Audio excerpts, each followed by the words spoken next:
Hallo und willkommen in der Schweiz, genauer gesagt im Val Verzasca am nördlichen Ende des Lago Maggiore.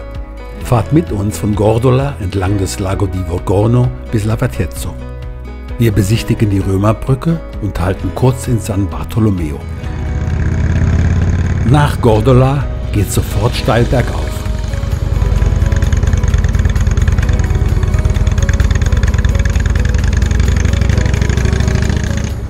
Heute haben wir glücklicherweise etwas weniger Verkehr.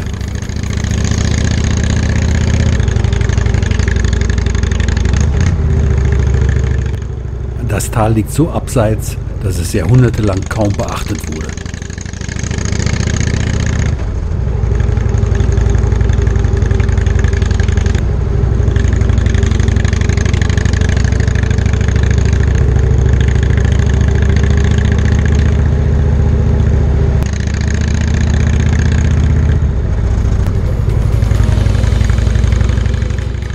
Das ist die Staumauer des Vogorner Speichersees. Sie wurde 1965 fertiggestellt und ist 220 Meter hoch.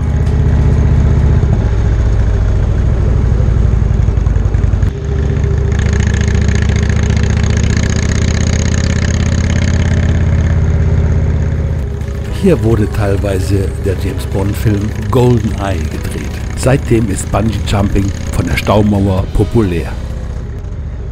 Wir schrauben uns weiter nach oben.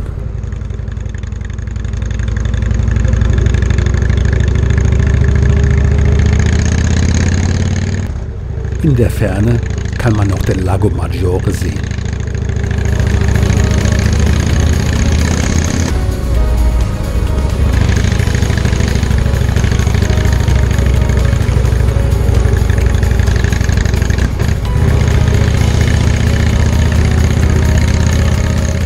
Kleine Ortschaften schmiegen sich an die steilen Hänge.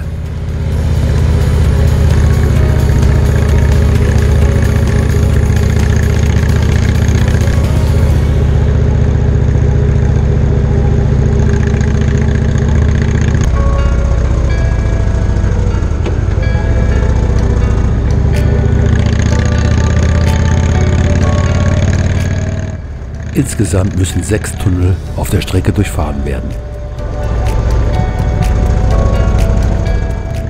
Der Ort Vogorno ist der Namensgeber des Sees. Ein Teil des alten Dorfes wurde überflutet und am Hang oberhalb neu aufgebaut. Diese Kirche stammt aus dem 17. Jahrhundert.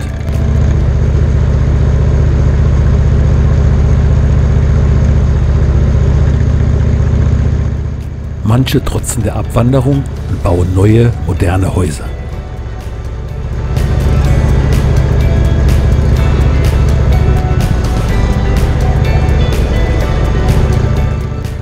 San Bartolomeo mit seinen typischen Rustikerhäusern und der alten Kirche werden wir uns auf dem Rückweg ansehen.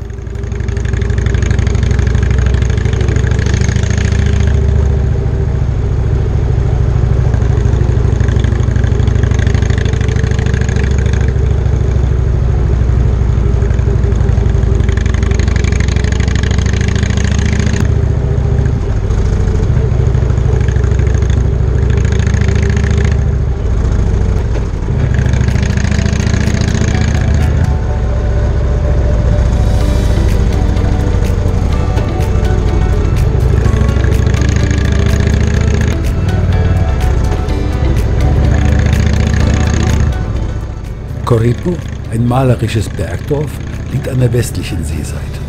Es hat nur 12 ständige Einwohner und war die kleinste Gemeinde der Schweiz. Erst 1883 wurde es durch eine Straße erschlossen.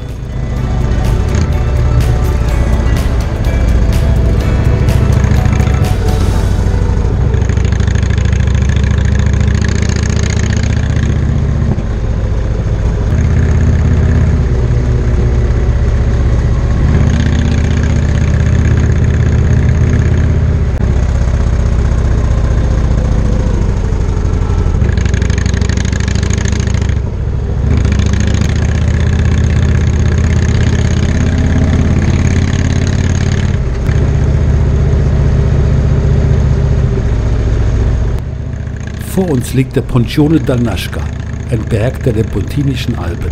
Er ist 2300 Meter hoch.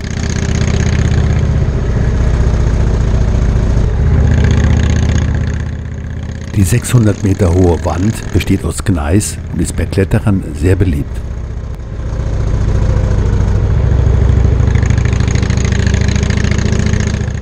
Wir begleiten eine Zeit lang den wilden, felsigen Flusslauf des Versachkas. Er wird gerne und häufig von Kanuten- und Kajakfahrern genutzt.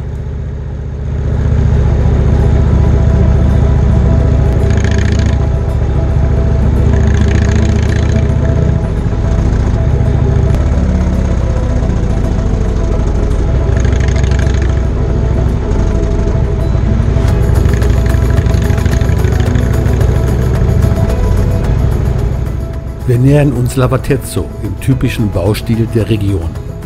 Die alte Gemeinde wurde in den früheren Jahrhunderten nur saisonal bewohnt. Heute hat sie mit allen Ortsteilen 1300 Einwohner.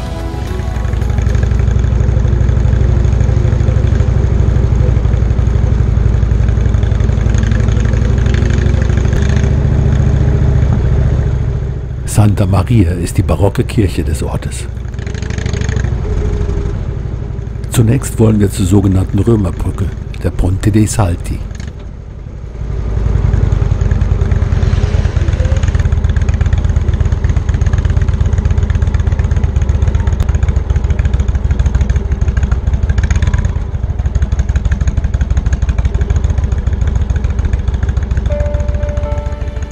Seit ein Video über die Schönheit von Lavatezzo veröffentlicht wurde, kommen die Touristen in Scharen.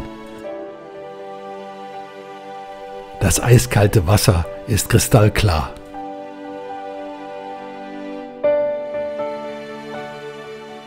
Die Brücke wurde nicht von den Römern gebaut oder von ihnen benutzt. Es ist eine Steinbrücke mit zwei eleganten Bögen, die im 17. Jahrhundert gebaut wurde.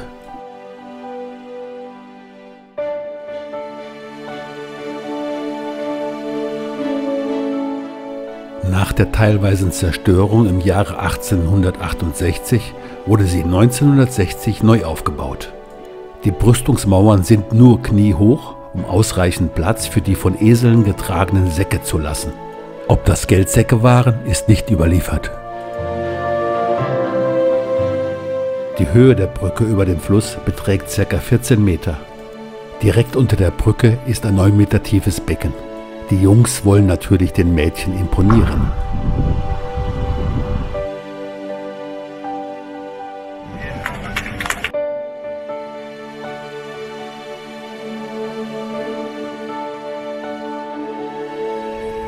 Manchmal geht's ein bisschen daneben. Wow!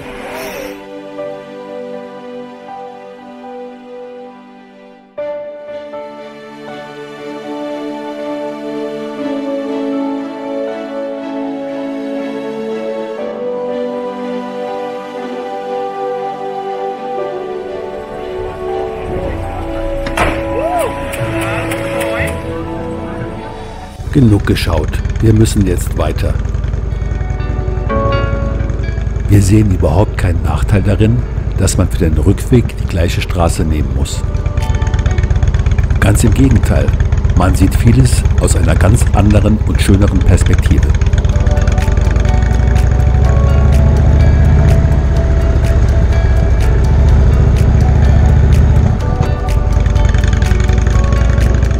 Die dem Tal eigentümliche Bauweise ist wirklich faszinierend. Hier könnte man noch so vieles erkunden.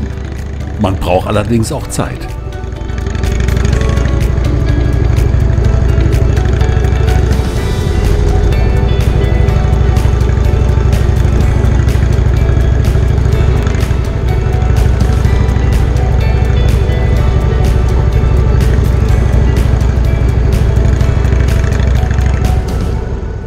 An diesem Rustici wird das Dach nach alter Manier mit Steinplatten gedeckt. Eine Arbeit, die nur noch wenige beherrschen.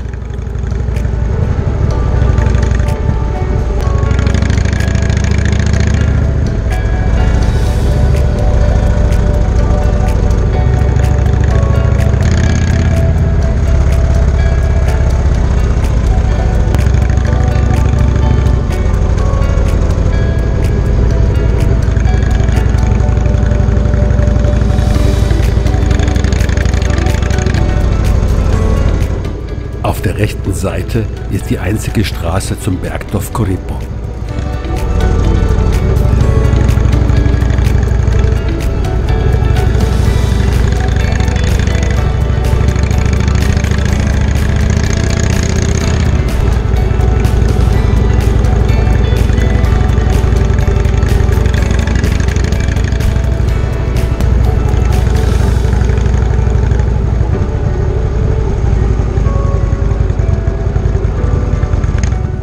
Da ist bereits San Bartolomeo, wo wir kurz anhalten.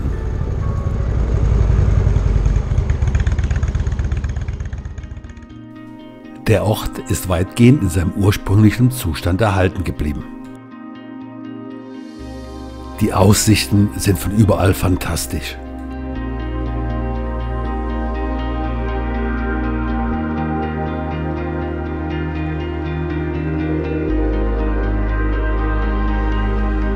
Die Kirche San Bartolomeo ist die älteste Kirche des Verzaccio-Tals. Seit 1234 steht sie an einem Maultierpfad des Tals. Die kleine Kirche wurde im Laufe der Zeit immer wieder erweitert. Am Ende des 17. Jahrhunderts wurde sie im Barockstil umgebaut. 1924 wurden an der Südwand uralte Fresken entdeckt. Sie zeigen den Teufel in der Hölle, wie er arme Sünder quält. Wieder raus aus der Hölle betrachten wir die mit schweren Steinplatten gedeckten Dächer.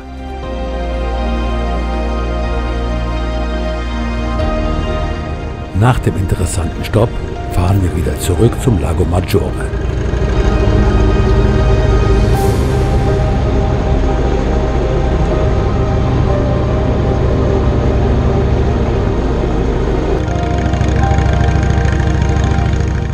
Nochmal genießen wir die schöne Strecke mit herrlichem Blick auf den See.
James Bond ist auch schon verschwunden und sitzt wahrscheinlich bei einem Wodka Martini im Casino.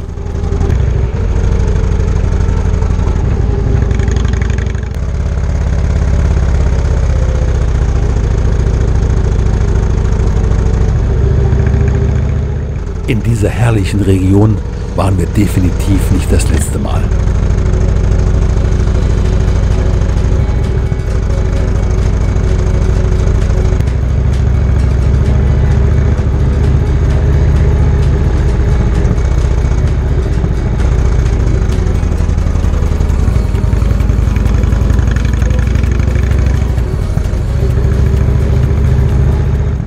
Noch ein paar Kehren und wir sind wieder am Lago Maggiore.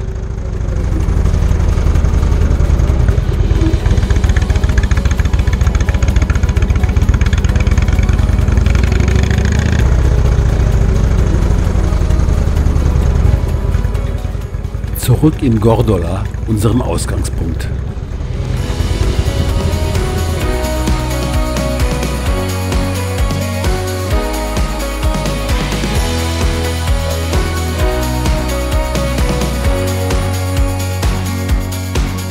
Wir freuen uns, dass ihr wieder mit dabei wart. Macht es gut und bis zum nächsten Mal.